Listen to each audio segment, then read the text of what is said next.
السلام عليكم ورحمة الله وبركاته. اللهم صل على سيدنا محمد في الأولين، وصل على سيدنا محمد في الآخرين، وصل على سيدنا محمد في كل وقت وفي كل حين. أهلا ومرحبا بكم متابعي قناة أرض المواشي في كل مكان. تحية طيبة لكل اللي بيتابعنا من داخل مصر وخارج مصر. تحياتي ليكم. النهارده بقى أنا طبعا حابب كده أرد على واحد أخ كده كان معلق تعليق سلبي. طبعا هو مش فارق معايا، بس أنا حبيت أرد بس بناء على إيه؟ ممكن يكون في حد برضه زيه كلمتين مثلا ما رضوش ان هو يقولهم لي عشان ان هو برضه ما يزعلنيش او كده، فانا حبيت ان انا ارد عليه. الاستاذ المحترم كان بيقول ان انا الكلام دوت، يعني الكلام اللي انا قلته على العلفه اللي فاتت، اللي هي بتاعت الخلطه اللي انا عملتها دي، ان ديت حاجه ده انت يعتبر ما حدش يسمع له، ده انت كده يعتبر ما بتفهمش، ده مش عارف ايه، وتعليقات كده ايه بايظه ما تنفعش بنفع. بص يا غالي، اولا الحاجه دي طبعا انا عاملها لحاجتي، تمام؟ يعني انا عاملها لبقرتي، فلو انا شايف ان هي فيها اي ضرر لبقرتي ما كنتش عملتها. لو كانت ضرتها او ان انا مثلا في خساير، او شايف اللي فيه اضرار ليها او عملت عليها اعراض مثلا زي اسهال زي كاني ولا ماني، ما كنتش هعملها. دي اولا. تاني حاجه، ان العلفه دي اصلا جت معايا صدفه. بمعنى ايه؟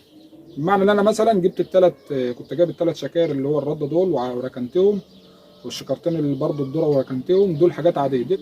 لان انا اخر فتره خالص، اخر فتره ممكن في ناس، يعني انا ما نزلتش فيديوهات عن دي، ان انا كنت باكل رده بس، رده ومكمور، تمام؟ فدي طبعا كانت مقصره معايا شويه مع عجز الفلوس طبعا. فانا قمت جاي ايه، قلت بدل ما انا باكل رده بس صافي، ماشي، دي وجهه النظر، مش ان انا بنزل عشان ان انت مثلا تقعد تنتقدني او كده. انا كانت اخر فتره كنت باكلها رده صافي، فكانت طبعا مش بتنتج الانتاج اللي انا عاوزه، وبدات تخس وهكذا. فطبعا عشان اغير العلفه، حبيت ان انا ازود اي اضافات زي الذره زي الفول زي كده، بحيث ان هي العمليه ايه تتنشط معاها شويه، تزود اللبن وفي نفس الوقت ايه ما تخسش. فحبيت ان انا اعمل الحاجات دي، يعني كلها حاجات صدف. يعني مثلا وليكن العيش جه صدفه، انا كنت رايح ساعتها ادشش الذره، فقابلنا واحد زميلي، كان عندنا طبعا شويه 100 10 كيلو كده او 12 كيلو. قابلنا واحد زميلي فبساله بالصدفه، جت قمت جاي واخدهم ومزود عليهم. وانا برضو كذلك السرسه، طبعا كان بيتريق على السرسه ان السرسه مش انت متاكد ان السرسه ديت تنفع تتحط على العلف؟ ايوه تنفع تتحط على العلف. ايه اللي خلاها ما تتحطش؟ تكمله يعني، مكملات وخلاص، ان هي مثلا تزود العلفه معاك شويه في الوزن وكده، تمام؟ هو يعني العلفات الجاهزه دي كلها عايز تفهمني ان هي ما بتبقاش داخل فيها حاجات زي السرسه مثلا؟ مش هقول السرسه زي السرسه، تبقى حاجات رخيصه جدا بيدخلوها بحيث ان هي تبقى يعني توفر معاك في الوزن شويه، تمام؟ عشان ما نبعدش عن الموضوع بتاعنا. مقصد الكلام ان انا دلوقتي هي جت صدف، حاجات الاوزان جت صدف، مش ان انا قاعد مرتب ليه. لو انا رتبت لها بقى فعلا، ماشي، ان شاء الله باذنك يا رب، باذنك يا رب هعمل فيديو باذن الله الفتره اللي جايه دي. لما اجي اعمل علفه تانية هزود بقى الاضافات، وهعمل اضافات بالنسب المعينه، وهعرفك البروتين بتاعها هيوصل معاك قد ايه.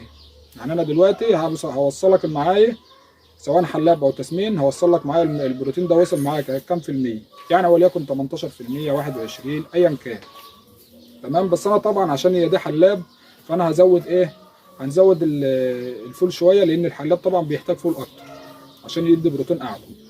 وانا قلت لكم ان انا بجرب الحاجه والناس عارفه كده، في ناس كويسه بصراحه محترمه بتعلق تعليقات كويسه، دول على راسي والله، كلهم على راسي، كتر الف خيرهم. في ناس كتير بصراحه كده يعني بحس ان هي بتعلق اللي هي عايزه تجبر خاطرك مش اكتر، ان هي بتشجعك بتديك حافز بصراحه. ممكن يكون اللايك ده انا مش بيبان لي، بس التعليقات هي اللي بتبان لي اكتر. اللايك هو بيبان عدد اللايكات، لكن مش باين لي مين اللي عامل لايك ومين اللي مش عامل. فالتعليقات بصراحه اللي بتعجبني قوي، ربنا يبارك فيكم يا رب، الناس اللي هي المحترمه اللي بتعلق تعليق من غير اي مقابل. يعني انت بتعلق ان انت تشجع الراجل دوت، ان انت شايف ان ده شاب مجتهد بيحاول يعمل بيقدم اي محتوى هادف ليه اغراض معينه. كل المقصد في قناتي ان انا اول حاجه الناس تستفاد من اللي انا بعمله، وفي نفس الوقت اخد الثواب. لو شايف اللي حاجه فيه هاخد فيها ذنب، او ان انا عشان اعمل مشاهدات اقعد اضحك على الناس، يبقى حرام عليا.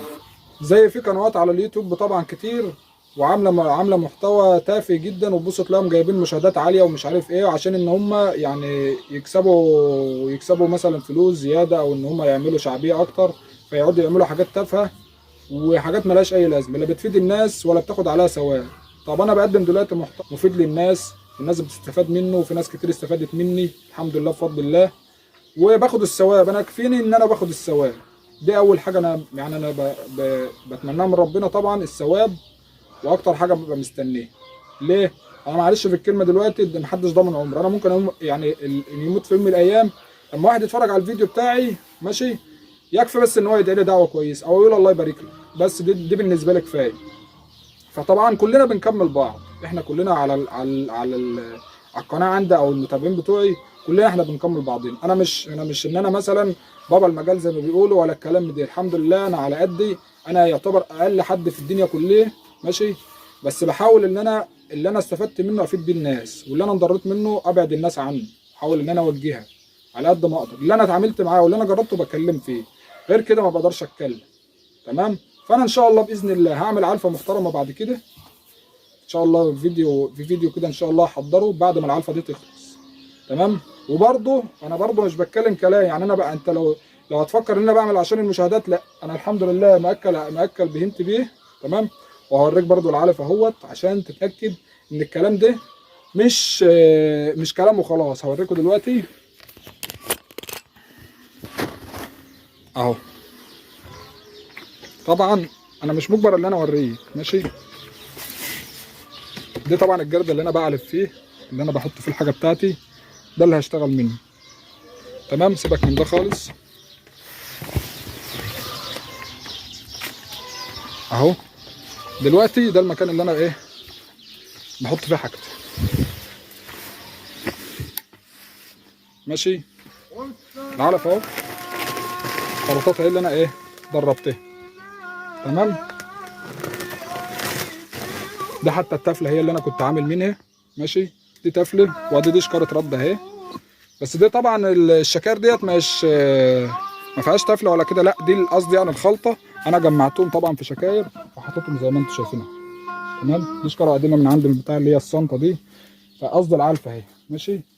انا طبعا انا مش عايز ان انا افتحهم، يعني انا لو فتحتهم طبعا هيقول لك لا، بس هي طبعا اكيد اهي، ادي الرباط اهو ماشي اهو، اللي ربطها كلها متربطه اهي، وصلت اهي. مش عايز اعمل مشاهدات، فاهمين؟ يعني كل الفكره ان الناس تستفاد على قد ما تقدر، ان احنا نوجه الناس للطريق الصح.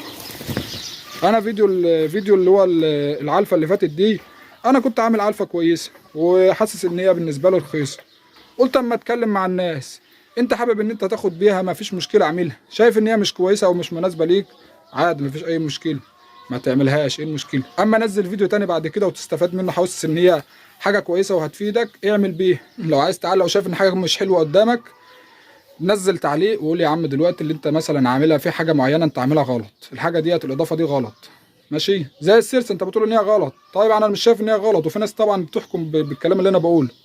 لو انت شايف ان انا غلط كلمني يا عم، ابعت لي رساله مثلا على الواتس، ابعت لي حتى في التعليقات، قول لي يا عم دلوقتي الحاجه الفلانيه يعني وضح كده الحاجه اللي انت شايفها غلط، وضحها وقول ان دي غلط وما ينفعش تعمل عشان بتعمل كذا واضرارها ايه وهكذا.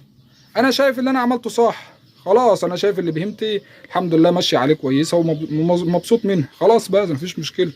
علق ولو كده يا عم، انا ان شاء الله اول ما اتعلق وشايف تعليقك كويس هنقوم جايين مغيرين الحاجات اللي انت بتقول عليها، لو هي شايفها صح هنفيد الناس. يعني انت لما تعلق انا هستفاد، او انا اول واحد هستفاد لما تعلق لي، وبعد كده الناس هتستفاد هي كمان، الناس ممكن تخش على التعليقات وتشوفها، وانا هقوم جاي منزل لك فيديو مخصوص اقول يا جماعه ان انا مثلا مش بعيد، هو عادي، ايه المشكله لما احنا نغلط؟ انا بقى ممكن اغلط وانت تغلط والناس كلها بتغلط عادي، مفيش اي مشكله، بس المهم ان احنا ما نتمداش في الغلط وما نكرروش. فانت شايف في حاجه غلط يا عم، لا قول لي وانا مفيش مشكله، اقوم جاي معدلها واقوم جاي منزل فيديو يا جماعه مثلا الحاجه ديت كنا انا عاملها غلط في مره، ولو كده هنعدلها مثلا البديل ليها كذا. تمام يا باشا. انا عامه الحمد لله ما بزعلش من حد، بس انا بحب ان انا واحده واحده كده، ان ما نسيبش اي حد زعلان مننا في اي تعليق. وتحياتي ليك وتحياتي لكل الناس، لو عجبك الفيديو بقى اخبط اللايك الجميل. السلام عليكم ورحمه الله وبركاته.